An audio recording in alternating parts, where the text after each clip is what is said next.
Nah, eh, mandi taman adalah upacara mandi bagi pengantin laki-laki dan perempuan yang dilakukan setelah acara pernikahan. Nah, tujuannya adalah agar pengantin laki-laki dan perempuan terhindar dari eh, perbuatan jahat, terciptanya rasa saling pengertian dan kerjasama antara suami dan istri, serta mendapatkan anak yang soleh dan soleha, berbudi pekerti baik, dan terhindar dari perbuatan jahat. Nah, mandi taman ini dilakukan oleh hampir semua pengantin baru, terutama oleh masyarakat Melayu. Nah, upacara ini dipimpin oleh Mak Andam atau yang biasa kita sebut dengan penata rias pengantin. Nah, adapun perlengkapan yang harus dipersiapkan dalam mandi taman ini adalah yang pertama, 2 buah talam besar yang terbuat dari tembaga yang biasa disebut talam tidak berkelim tepi. Nah, yang kedua adalah sebuah pasu kecil atau tempayan kecil yang berisi air sumur ataupun air sungai. Yang ketiga adalah sebuah tempayan kecil yang berisikan air, yang pada leher tempayannya itu dililit dengan daun kelapa muda yang dianyam dan biasa disebut jari-jari lipan. Nah, air dalam tempayan ini dikatakan sebagai air tolak bala. Nah, yang keempat, sebuah kaca muka. Yang kelima adalah 2 batang lilin. Yang keenam, sebuah kelapa yang sudah dikupas kulit luarnya lalu dibentuk seperti puncak gunung. Yang di tengah-tengah puncak gunung itu dililit 3 lembar benang berwarna putih, hitam, merah tua. Dan ketujuh ada selembar daun kelapa muda yang disimpul. Yang kedelapan ada air. Yang kesembilan ada 2 lembar kain panjang, selembar untuk penampis pemandi pengantin, yang selembar lagi untuk menyaruh. Kenakan muka lawan sikit. Jangan kena kepala pengantin. Nah, proses dalam mandi taman ini ada beberapa langkah, yaitu langkah pertama menempatkan pengantin pada kursi yang tersedia dan didudukkan. Nah, dalam proses ini dibantu oleh 2 orang bidan pengantin. Nah, yang kedua adalah pengantin berkerik. Kedua bidan memandu kedua pengantin berkeriki membersihkan diri dari segala bentuk daki dan kotoran-kotoran agar bersih. Nah, yang ketiga adalah memakai kain basahan. Itu pada zaman dulu. Nah, kalau sekarang ini sudah menggunakan pakaian lengkap seperti yang ada di video. Nah, ya, yang lalu pengantin memakai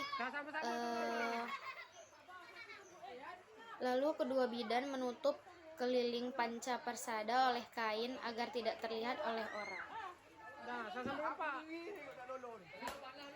Yang keempat adalah memijak telur. Kedua bidan tetap memandikan kedua pengantin untuk menginjak telur. Keduanya berdiri di masing-masing menginjak sebutir telur hingga pecah.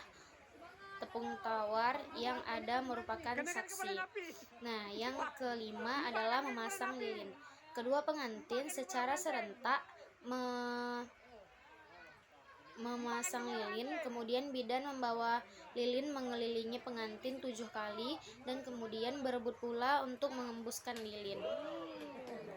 Dengan penerangan lilin ini maknanya untuk menghasilkan cahaya terang meliputi kedamaian dalam rumah tangga mereka agar selalu rukun.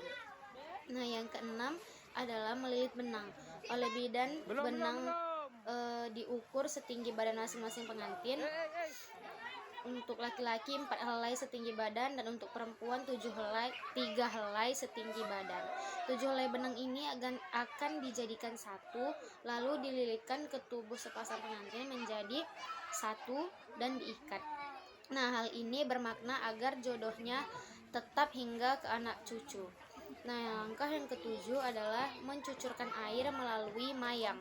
oleh bidan mayang pinang diletakkan di atas kepala pengantin, lalu dicucurkan air dicucurkan ke mayang pinang sehingga membasahi kepala keduanya. Nah, sebagai maknanya mayang pinang dilambangkan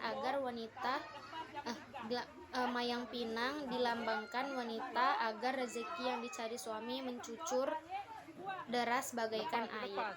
Nah, yang kedelapan adalah memecahkan mayang pinang di atas kepala pengantin dengan memukulnya berlandaskan kelapa muda hingga bunga pinang bertabur menyirami kepala pengantin. Nah, langkah ini bermakna melambangkan kesuburan dalam keluarga. Nah, langkah ke-9 adalah mandi air bunga dan air jernih. Benang yang diikat tadi oleh bidan dibuka kembali, kemudian mereka mencucurkan air bunga di kelapa pengantin selama 3 kali cucuran sembari membacakan doa, dan selanjutnya baru dimandikan dengan air biasa. Nah, pada saat ini juga yang hadir juga saling bersiraman begitu. Jika ada langkah ke-10 adalah berganti pakaian. Setelah selesai mandi, maka bidan menuntun keduanya agar mengganti pakaian yang basah. Nah, langkah ini mengandung makna sebagai manusia beragama harus menutup aurat dengan sempurna dan tetap rapi.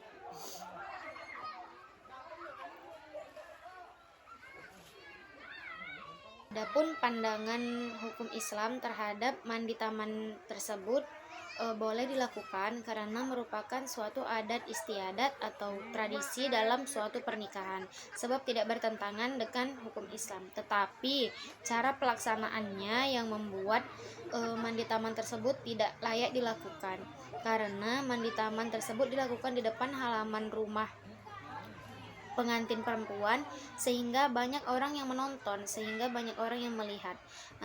Dan pada saat selesai pelaksanaan mandi taman, semua orang bersiram-siraman sehingga bisa bersentuhan dengan orang yang bukan mahramnya, dan juga bisa memperlihatkan lekuk tubuh bagi perempuan karena kan pakaiannya yang basah.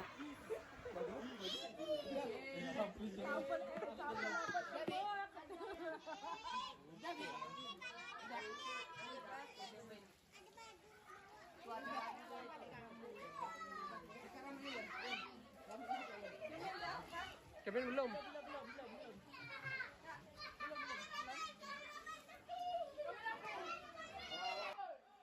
Belum. Fiona.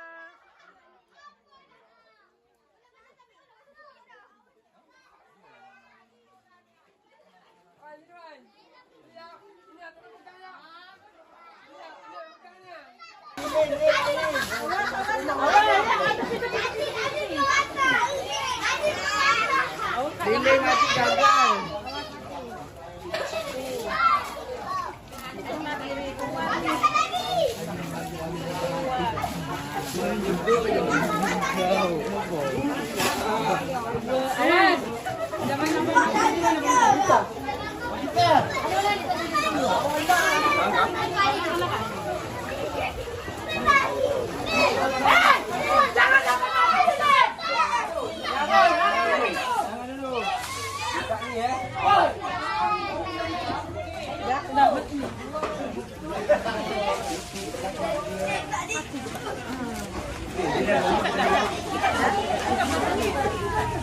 Wah, Nabi. Wah.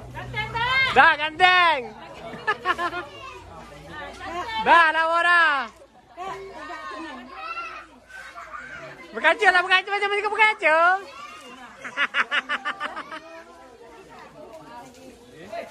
Masuk lagi.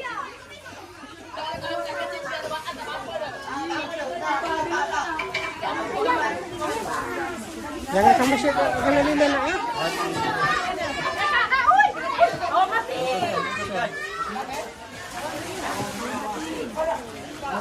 Angin kuat.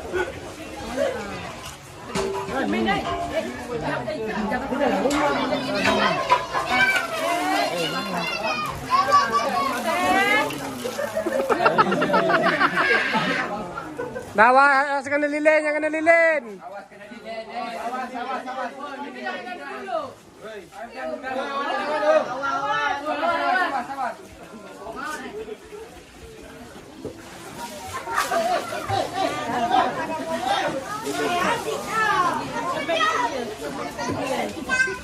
Ini dong mama dekat. Udah kak?